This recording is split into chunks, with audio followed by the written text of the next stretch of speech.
Hello everyone, welcome back to my channel. Thank you so much for tuning in today. So I'm going to be assembling another folio. This is going to be folio number 3 in my Etsy shop. You can download the digital file. This will also be possibly available on my other Etsy shop, and the descriptions will be down below. So I went ahead and cut my folio base out of basil, well I'm sorry, not basil, but cardstock from, I do not have that paper pack in front of me, but it's a little bit thicker cardstock, and that's always how I prefer to do my folio bases. And I went ahead and pre-cut my decorative panels as well. So to start, I'm going to go ahead and assemble the folio base. I am going to go ahead and glue the closure down. And to do so, I'm going to be putting the tab that attaches it on the inside of the folio.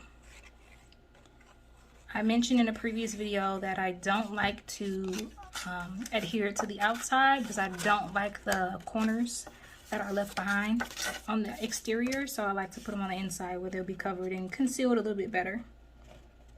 I'm just going to try to align this as straight as possible from edge to edge. Trying not to have any overlap. And also paying attention to the small gusset that I have right there. Alright, so that's going to be attached like that. Then I'm going to go ahead and attach the bottom flap. This is going to go here.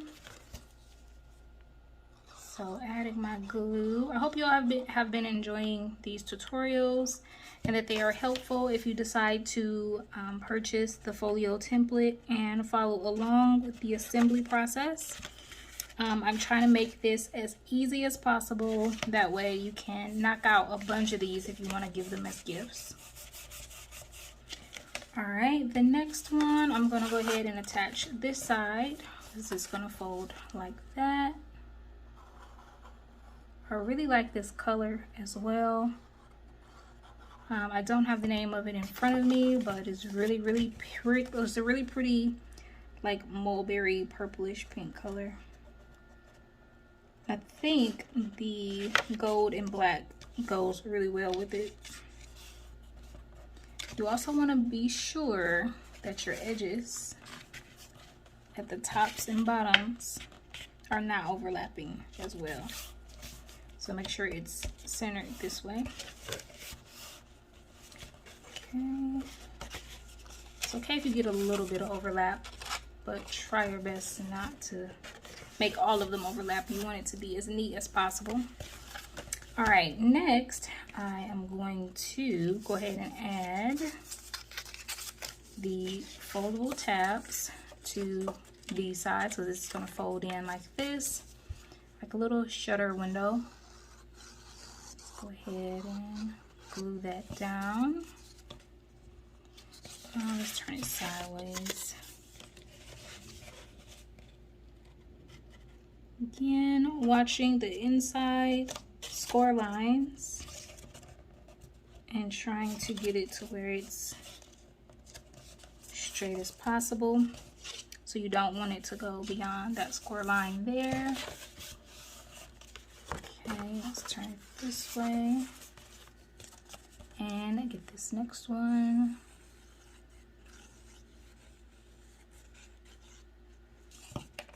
All right.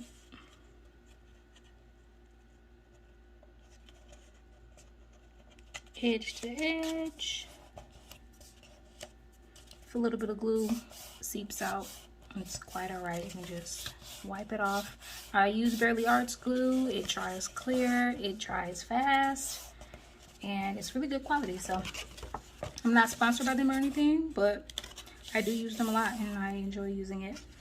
Okay, so we have that done. Next, I'm going to add my decorative panel here on the inside of this so that I can place my pockets.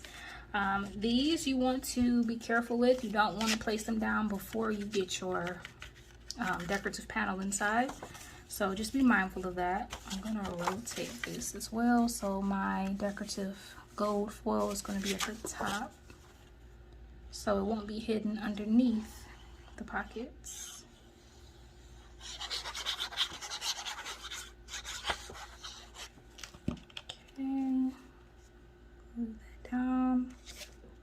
Make sure that you're monitoring the border, the edges, so that it's even all the way around. All right, now I'm gonna go ahead and place my pockets. I did go ahead and pre-glue my decorative panels on top of the pockets just to kind of make sure that the orientation was correct. With cutting these out, you want to be sure that whichever pattern you are cutting, you cut it to where the corner is either, like say for instance, this right angle is going to be my bottom right corner.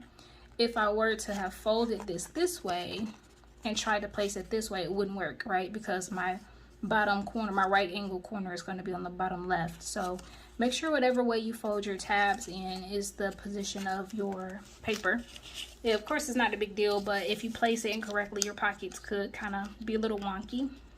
In this case, I designed them to where this pocket is going to be taller than this one, so it's going to look like that. Now, if you were to kind of mix these up a bit, you could have something that looks like this, where they're kind of the same height. And that's okay if you want that look, but I prefer it to have a little bit of a difference so you can kind of tell that they are pockets and you can slide different things in them.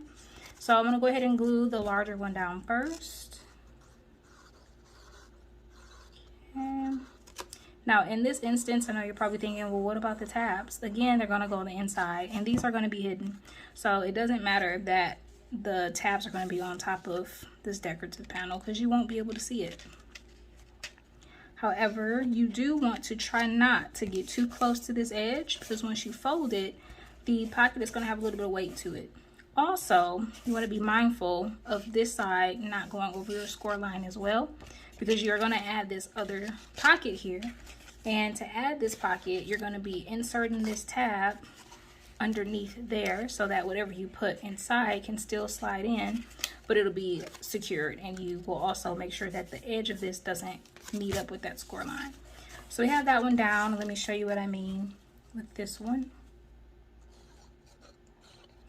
So adding the glue on the tab to be placed on the inside, I'm going to slide this side under that pocket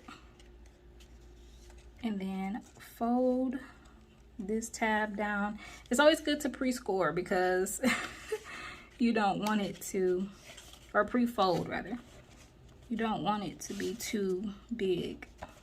I'm sorry, you don't want it to not be aligned and like fold properly and gives you a hard time and all that jazz. So there we go. This does not have to be all the way down to the bottom, but just try to make sure that it's straight. And again, you do leave a little bit of clearance for this to be able to fold. Okay, that's it. Let's clean up that edge. So we have our pockets in there. I'm going to burnish this just a little bit with my bone folder. Make sure those flaps are nice and folded. So now you can insert different things here, something behind that, and you have a little bit of a, I guess, variation in the pocket sizes. All right, that's done. Next, I will recommend placing your magnets, as always, before you add your extra decorative panels, because you don't want to get to the point where you need to secure everything and then your decorative panels are already down and you have to place a magnet on top of it. So I kind of like to go ahead and pre-close everything, just kind of see how it's looking, how everything is lining up. This is lining up perfectly. So that's how we want it to look. The gusset is the perfect size to be able to fit this extra thickness here. Okay, and you still have to add your magnets in your other panels. So if you want to, you can make this gusset just a slight bit larger by separating the score line or making another score line just a little bit farther to the right. Completely up to you. So let's go ahead and place my magnets. So now this is still tricky to me. Do not ask me why. I just sometimes have a mental block when it comes to correctly placing and adhering and aligning magnets for some reason. I don't understand. But anyway, I'm going to place 2 magnets because these are from Amazon. They are kind of thin. The only thing with Amazon, sometimes you may get something and you think that it's a different quality from what it is, and that's okay. You learn, you live and you learn. But these are definitely very thin, so I'm going to be placing 2. So first I'm going to attach this one. Okay, so I made sure that the magnet is in a good spot. Okay, I'm gonna burnish that tape over that magnet a bit, and then I'm going to take another separate tube. Oh, let's put this on there. Place that on top of that one. I'm gonna try to get this aligned, centered as possible. Okay. You don't have to use 2, you can use 1. It again all depends on the quality and the durability of your magnets you choose to use. Okay, so I'm taking this one. I'm gonna burnish it.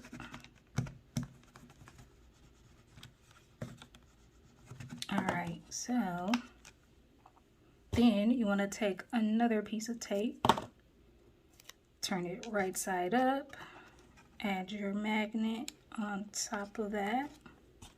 Same for this one. Sticky side up. Place your magnet right on top of that. Okay, so make sure that your tape does not cross over. I guess it doesn't matter, you're going to be covering it anyway. So you're going to go ahead and fold it down and close.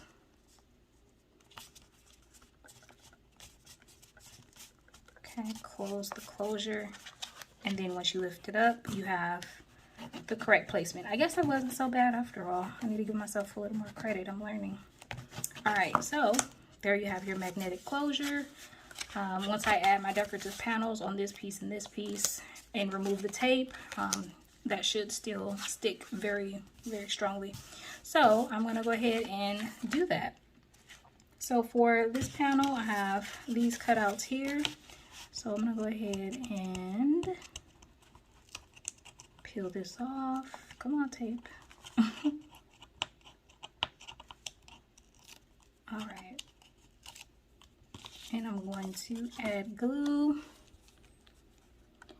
As you can tell, I like to kind of place or position my decorative pieces or my cutout pieces in the area that they're going to be placed in reference to the design, just so I know they aren't too far away from me when I need them. This piece can be a little tricky because it is circular.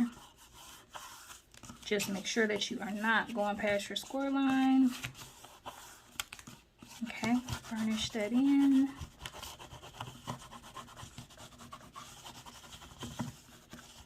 Nice.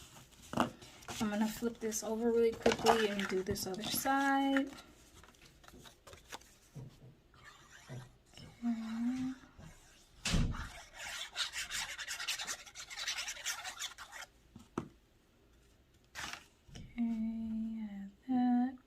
It's also a good idea to get a sense of the border on these curved ones, especially too. So like place it down before you add the glue or the tape, whatever adhesive you're using, just to make sure that you know you got an eyeball for how the border is supposed to be.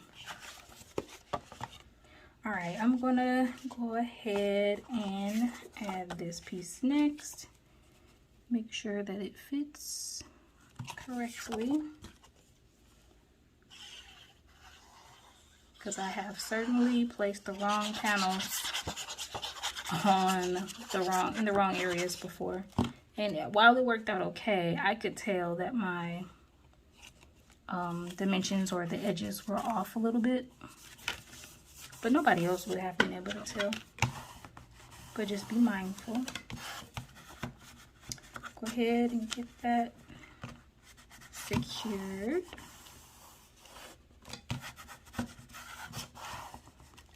Excuse the shaking, guys. I have the camera mounted and attached to the desk I am working on. All right, next, let's go ahead and do the back really quickly.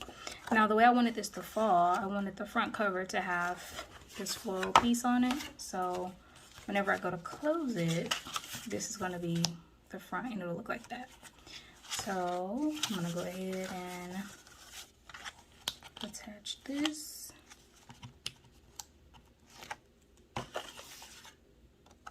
I wonder if I should do it this way. I could do it this way or this way. See what I mean by making sure you have it aligned first. This way is fine. That way I can put a sentiment right there or a name. However I want to personalize this, it will look nice in that upper left hand corner. Okay, let's go ahead.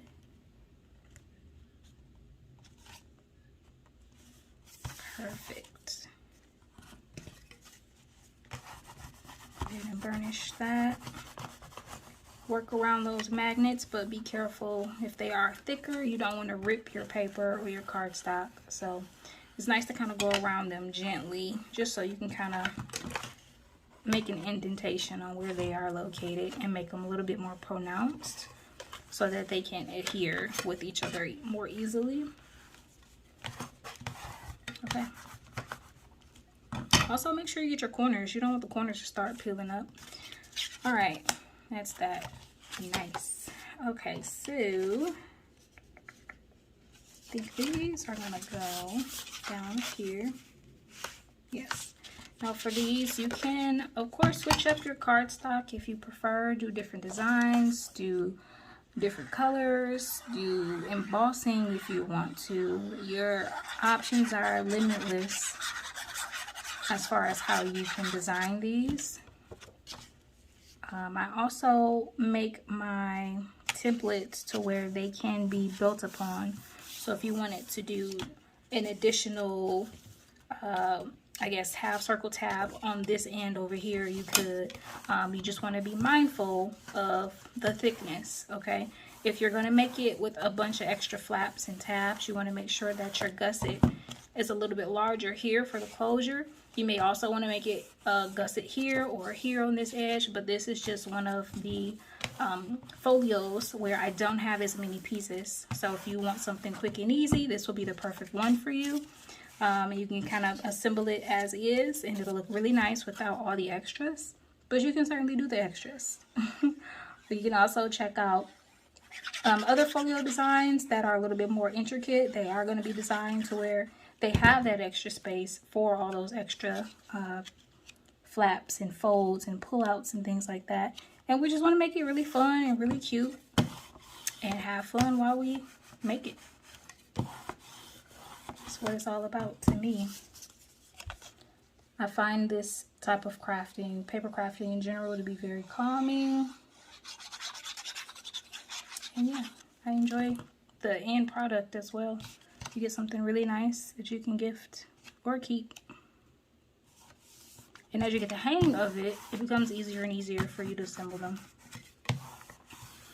All right, that is done. Next, I need to do the outside.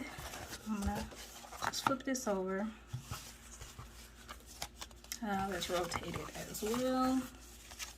And I'm kind of all over the place with the steps and how I'm placing and attaching these decorative pieces, but don't mind me. Do it in whichever order you prefer, of course, and use whichever adhesive you prefer. I like glue because it gives you a little bit of leeway with wiggle room. Make sure that is aligned correctly, but you can certainly use tape. All right, we are almost to the finish line on this one.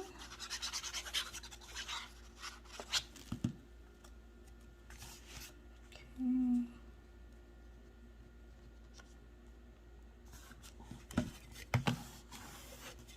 I love when I placed it perfectly. I always like freak out for like a millisecond whenever it's crooked, because I'm like, oh my god, I gotta hurry up and pick it up and replace it so that it doesn't dry crooked. But it's, again, supposed to be fun, so I just learned not to freak out over time. But it's funny sometimes because I'd be like, oh my god, wait. Okay.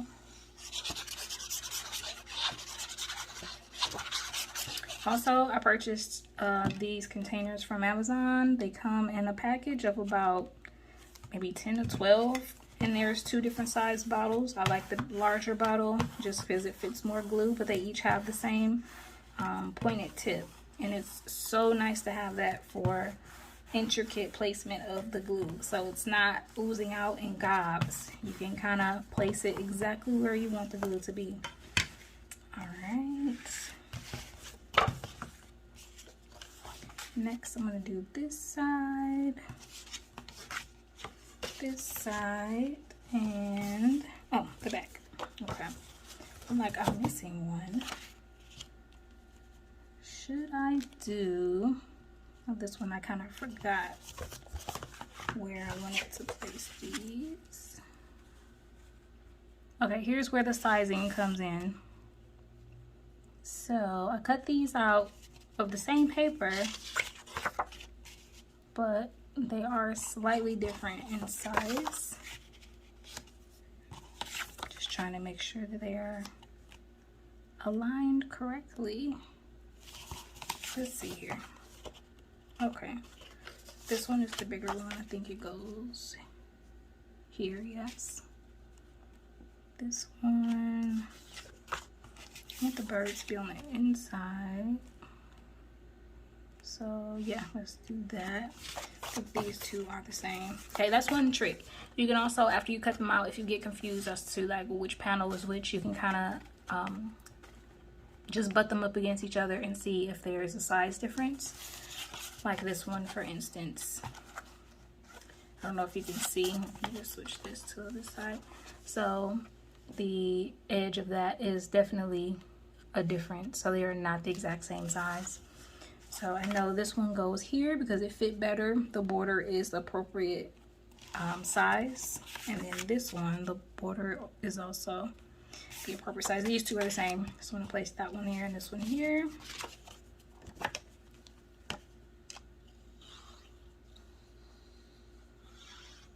And if you're wondering why the sizes are a little bit different when it is a pretty straightforward rectangular folio, the answer is because you need to have clearance when you fold it all together. So if everything is the exact same, it's not going to fold correctly. So that's the easiest way I can explain it.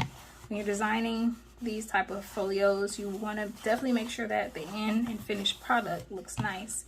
So you have to adjust certain things so that it does fold correctly. So while it may be off just a hair, which can be sometimes slightly annoying, you definitely just want to pay attention to the panel sizes if you care about the details, the very small details.